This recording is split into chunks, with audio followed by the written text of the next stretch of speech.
Hey, what's going on? You know who it is. You know what it is. All right, you guys, peep game. I did a video earlier stating that if Errol Spence can dominate and stop Pacquiao, I feel like he's in that argument for #1 pound for pound. You can make a legitimate argument that maybe Errol Spence is pound for pound best fighter in the world.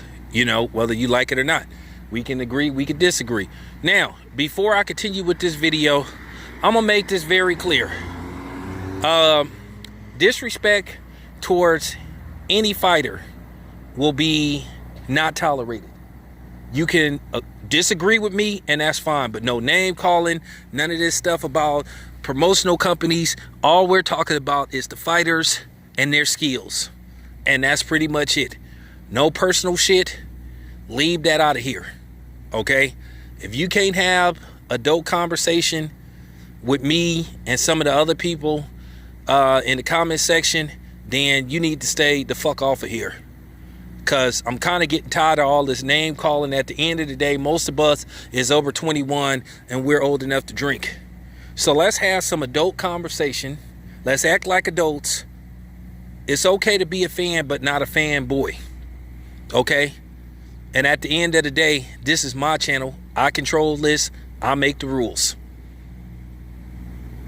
I am the be-all, say-all of what happens with this channel. Once again, it's called Town Business Sports and Media. So you have to follow my rules on this particular video. If not, you will be blocked. Flat out. Zero tolerance. So let's begin. Now, at the end of the day, as far as I'm concerned, it is a three-way race for #1 pound per pound fighter. That is between Canelo Alvarez, Terrence Bud Crawford, and Errol Spence. If Errol Spence beats Manny Pacquiao, he's in that argument and that discussion for #1 pound per pound. Okay, that's just fact.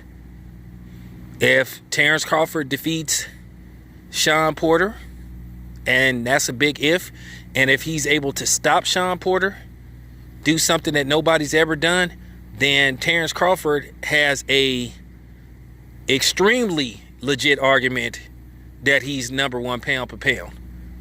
Okay? Now, if Canelo Alvarez can defeat Caleb Plant and become undisputed, the first undisputed, I think, at super middleweight, then once again, you can make that argument that Canelo is pound per pound. But at the end of the day, it will still not be a consensus pound for pound #1 fighter. At the end of the day, it's subjective.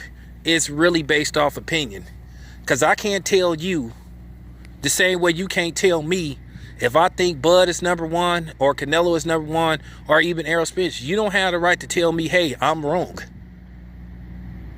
Okay? Once again, it's subjective. You know? At one time, Floyd was on everybody's pound per pound list. He was like the undisputed #1 pound per pound fighter. When Floyd retired, in most cases, Manny Pacquiao was the #1 pound per pound fighter. But I think with Errol Spence, Terrence Crawford, and Canelo Alvarez is very close. Because I can make an argument versus resume or against each fighter's resume, because neither fighter really truly has a A1 resume. Everybody has a yeah but on their resume, and I think Canelo has more yeah buts than Bud and Errol Spence.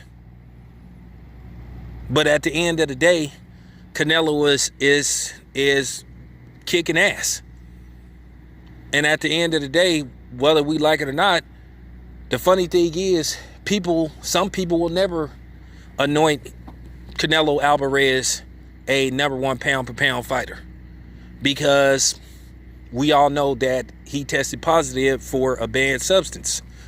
Not once, but twice. And it's funny, people gonna say, well, people need to get over that. No, because at the end of the day, You guys love to talk about what allegedly happened with Floyd, allegedly happened with Manny Pacquiao. So why can't we constantly bring up Canelo. Say what you want to say about Floyd Mayweather. Floyd Mayweather has technically never been caught. It doesn't matter what Thomas Hauser said, allegedly, because it hasn't been proven. No paperwork has shown up, just speculation. But Canelo has flat out been busted. You know? And then they kind of like showed favoritism towards him by raising the test levels of how much clenbuterol you could have in your system. So Canelo has got a lot of breaks. You know? Then Canelo loves to bully people in negotiations. So like I said before, I don't have to say Canelo is #1 pound per pound because you say so. I don't have to say Errol Spence is #1 because you say so. I don't have to say Bud is #1 because you say so. Like I said, it's subjective, but as far as I'm concerned, it's out of those three who is #1 pound per pound. And like I said, if Errol Spence could dominate Manny Pacquiao and stop him, like I said, we can make an argument, a real serious argument is Errol Spence #1 pound per pound. But anyway, at the end of the day, just wanted to put this video together. Let me know what you guys think. Once again, no disrespect. Keep the comments respectful. We can agree to disagree. No name calling, none of that stuff. Once again, you will be blocked. Don't disrespect anybody else. In the comment section, let's talk like adults. If you think whoever your particular fighter is #1, just explain why and leave it at that. Let's act like adults. Real talk. Let's be civil. This your boy Town Biz. I'm out.